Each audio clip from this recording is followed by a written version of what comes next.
کسی نے کہا تھا کہ inspired men with courage determination and conviction they act in unison but die alone. شہادت is their destiny and Nishan Haider only a symbolic recognition of a supreme sacrifice. یہی جذبہ، یہی محبت بچپن سے لے کے نوجوانی اور اس کے بعد تک کی زندگی میں اور الحمدللہ آج تک رہی. میں جب اللہ نے مجھے فیم دیا تو جو پاکستان کے لیے کچھ کرنے کا جذبہ تھا وہ آپ نے بھی دیکھا کہ سہارا فار لائف ٹرسٹ کے ذریعے hospital, medical college, cancer hospital, اور پھر میڈیکل کالج میں بھی اس کی ریفلیکشن آپ کو نظر آئے گی، کیونکہ نارووال کے جتنے بھی شہدائے کرام ہیں ان کے بچوں کے لیے ہمارے سہارا کے جو میڈیکل کالج ہے اس میں تعلیم مفت ہے. یعنی ان کی سیٹس اسپیسیفک ہم نے کی ہوئی ہیں کہ اگر کسی شہید کا بچہ ہے تو اس کو مفت ہم پڑھائیں گے، حالانکہ 1 کروڑ سوا کروڑ روپیہ اس پہ خرچہ آتا ہے. جہاں جہاں شہداء کی تصویریں لگی ہوئی ہیں، میں جب گاؤں مختلف دیہات میں ہم کیمپین کے لیے جاتے تھے تو کسی کونے میں تصویر نظر آتی تھی اور آتی ہے تو ایک عادت ہے کہ میں اس کو سلوٹ کرتا ہوں اور ایسی آنکھوں میں پانی سا آ جاتا ہے کہ یار کتنا خوش قسمت تھا، اتنا بڑا اس نے رتبہ حاصل کیا. اور پھر عجیب واقعات ہوتے ہیں.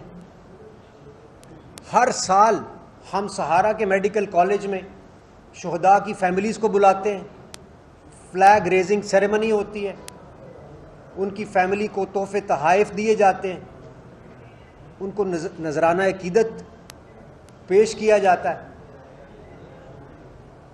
اور الحمدللہ وہ سلسلہ جاری ہے اور آج سے نہیں ہے، 7-8 سال سے ہے. کبھی اس بارے میں بات نہیں ہوئی، مگر یہ وہ تھا جو میرا دل، جو ہمارے دل کے اندر ہوتا ہے، ہم اکثر اس کے حوالے سے بات نہیں کرتے.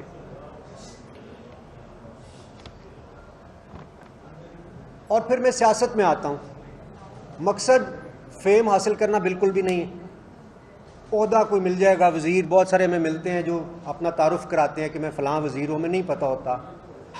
دنیا بھر میں جاتے ہیں، ہمیں نہ فیم کی کوئی لالچ نہ پیسے کی الحمدللہ، کیونکہ میں نے جو کمایا، اپنا مال، اپنی جوانی، اپنا وقت سہارا کو دیا. آپ سب جانتے ہیں آج وہ اربوں کے منصوبے ہیں اور میں ان کے سامنے ایک چھوٹے سے بیبی کی حیثیت رکھتا ہوں. سہارا کو اللہ نے اتنی ترقی دی اور یہ اس صورت میں ہوتا ہے جب آپ کچھ نہ کچھ دے رہے ہوتے ہیں. تو سیاست میں آنے کا مقصد یہ تھا کہ میں ایک بڑا کام کروں گا، بڑا سوشل ورک کروں گا، عوام کو فائدہ ہوگا. اور وہ خواب ہم سب دیکھتے ہیں کہ کوئی ایسا بٹن مل جائے، ہم آن کریں تو پاکستان میں تبدیلی آ جائے. بچپن سے سنتے آ رہے ہیں کہ یہ ہمارا وقت پتہ نہیں کب بدلے گا، مہنگائی بہت زیادہ ہو گئی ہے. لیکن بدقسمتی سے مجھے وہ اپنا سیاست میں جو رول تھا، جو کام عوام کے لیے کرنے کا، وہ فی الحال پورا ہوتا ہوا نظر نہیں آ رہا. جو سیاسی رویے ہمیں آج کی سیاست میں نظر آ رہے ہیں،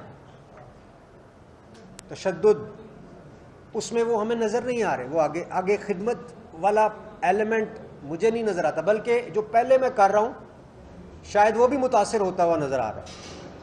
تو پھر ہم ایسا کام میں کیوں مزید اپنا وقت ضائع کریں جو ہمیں عوام کی خدمت سے کی طرف ہمیں آگے سوائے اندھیرے کے فی الحال کچھ نظر نہیں آ رہا. تو 9 مئی کے واقعات شاید ہی کوئی ہوگا جس نے اس کی مذمت نہیں کی ہوگی. اس میں ہم نے انہی شہداء جن کا میں ذکر کر رہا تھا، ان کی یادگاروں کو ٹوٹتے ہوئے دیکھا، آگ دیکھی. یہ لوگ میرے ساتھ جو یہاں موجود ہیں، یہ شادرہ سے ہیں، میں نے یہ گواہ ہیں سب کہ میں نے وہاں اس وقت موجود تھا. جب میں واپس آیا تو رستے میں بہت سارے لوگوں نے ٹائر شائر جلائے ہوئے، رستہ رکا ہوا تھا. میں نے اس وقت بھی تقریر کر کے نہ صرف کہ مذمت کی بلکہ ان کو تلقین کرنے کی کوشش کی کہ اس طرح کی کوئی حرکت نہ کی جائے. مگر پی ٹی آئی کے جو لوگ وہاں پہنچے اور جو توڑ پھوڑ اس کے نتیجے میں وہاں پہ ہوئی، جو آگ لگی اور جہاں جہاں بھی لگی، وہ شہداء کی یادگاریں ہمارا ترہ امتیاز ہیں، اور اس کی شدید تکلیف مجھے بھی ہے، ہم سب کو ہے، اور مجھے نہیں لگتا کہ ہم کہیں پہنچ رہے ہیں۔ اس طرح کے رویوں کے ساتھ اگر ہم آگے بڑھتے رہے تو پھر پاکستان آگے نہیں بڑھ سکتا۔ ان اللہ مع الصابرین، ہمیں ہمارا دین بہت کچھ سکھاتا ہے۔ میں یہ بھی ڈسکس کرتا رہا اپنے لیڈرز کے ساتھ کہ نبی کریم صلی اللہ علیہ وسلم صلح حدیبیہ بھی کرتے ہوئے ہمیں نظر آتے ہیں۔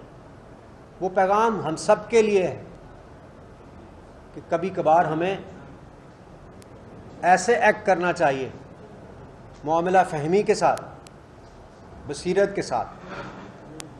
سو میں ان شارٹ آگے بڑھتے ہوئے صرف اتنا کہوں گا کہ 9 مئی کے بدقسمت دن کے حوالے سے جو واقعات رونما ہوتے ہیں، اس کے نتیجے میں جو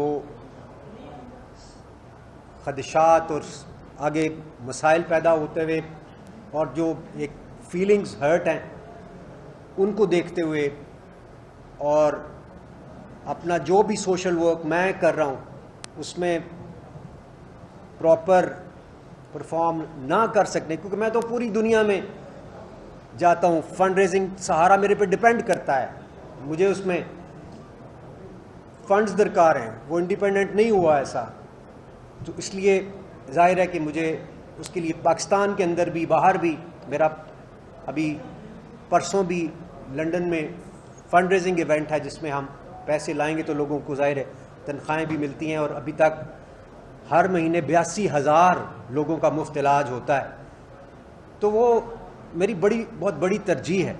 اور آپ لوگوں میں سے جو لوگ میرے گھر تشریف لائے ہوں گے جب میں نے سیاست جوائن کی تھی، تو اس دن میں نے ایک جملہ کہا تھا، ان لوگوں کو یقیناً یاد ہوگا، آن ریکارڈ بھی ہے، کہ سوشل ورک میرے دل میں اتنا قریب ہے کہ اس کے لیے سیاست بھی چھوڑی جا سکتی ہے۔ آپ میں سے کئی لوگوں نے یہ کہا تھا کہ آپ نے ایک بڑی ویک پولیٹیکل سٹیٹمنٹ دی ہے، میں نے اس کے جواب میں یہ کہا تھا کہ ہو سکتا ہے ایک ویک پولیٹیکل سٹیٹمنٹ ہو، لیکن جو میرے دل میں تھا میں نے اس کا اظہار کیا ہے۔ ہمیں پاکستان کے لیے بڑا کچھ کرنا ہے، ہم کر سکتے ہیں۔ میں سمجھتا ہوں یہ ملک وسائل سے مالا مال ہے، جو فوج اور حکومت یا کہہ لیں کہ سول اور ملٹری ریلیشنز ہے، وہ ماں باپ کی طرح سے ہوتا ہے، عوام اولاد ہوتی، ان کے اچھے تعلقات عوام پہ خوشگوار اثرات مرتب کرتے ہیں۔ پاکستان رہنے کے لیے بنا ہے، اور ہم میں سے ہر بندے کی ترجیح پاکستان ہونا چاہیے۔ سو ان کلمات کے ساتھ میں آخر میں یہ اعلان کرنا چاہتا ہوں کہ I am parting ways with politics for now, اور پھر اللہ کو جو منظور ہوا کل کسی نے نہیں دیکھا۔ ساتھ ہی ساتھ میں ابھی 15 منٹ پہلے میں نے کچھ لکھا ہے، اور وہ میں آپ لوگوں کے ساتھ ترنم میں اگر شیئر کروں تو میرے جذبات کی شاید کسی حد تک عکاسی ممکن ہو۔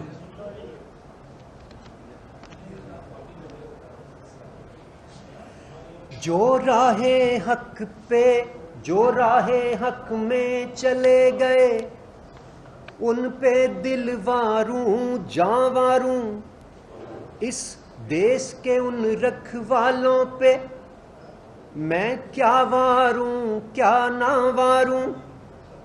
ہم مثبت سوچ کے حامل ہیں، ہم کو بس اتنا کہنا ہے،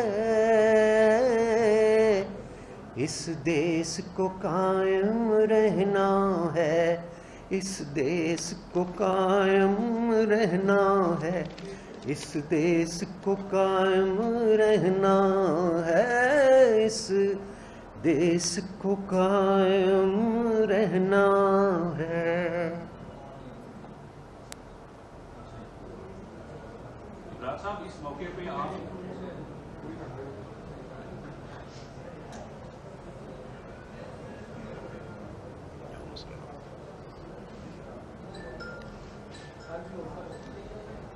اس موقع پہ آپ نے کتنے نذرانے گئے پی ٹی آئی کے لیے، تو آپ یہ بتائیں گے کہ آپ کی وجہ سے کتنے لوگ جو ہیں وہ موٹیویٹ ہوئے آج ریاست اور آپ کی جو پارٹی تھی وہ ایک دوسرے کے سامنے کھڑے ہو گئے جا کے، اور پھر 9 مئی کا واقعہ ہوا.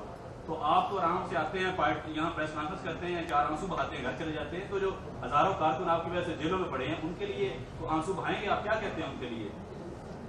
جو کارکنان ہمارے بے قصور ہیں ان کو ضرور فوراً چھوڑنا چاہیے، لیکن ساتھ ہی ساتھ جو اس میں ملوث ہیں ان کو بالکل سزا ملنی چاہیے اور قانون کے مطابق سزا ملنی چاہیے.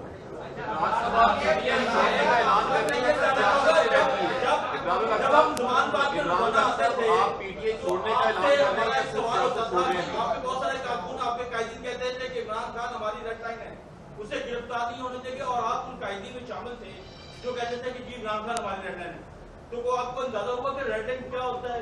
خان صاحب ہوتے ہیں، شخصیات ہوتی ہیں یا ملک ہوتے ہیں؟ پی ٹی آئی چھوڑ رہے ہیں، سیاست چھوڑ رہے ہیں، یہ بھی بتا دیجیے گا. جیسے میں نے کہا parting ways with politics for now, اور آگے دیکھیں گے بعد میں کیا ہوتا ہے. ظاہر ہے جب پالیٹکس ہی چھوڑ دی تو پھر پی ٹی آئی اور نو پی ٹی آئی کا تو کوشچن نہیں ہے.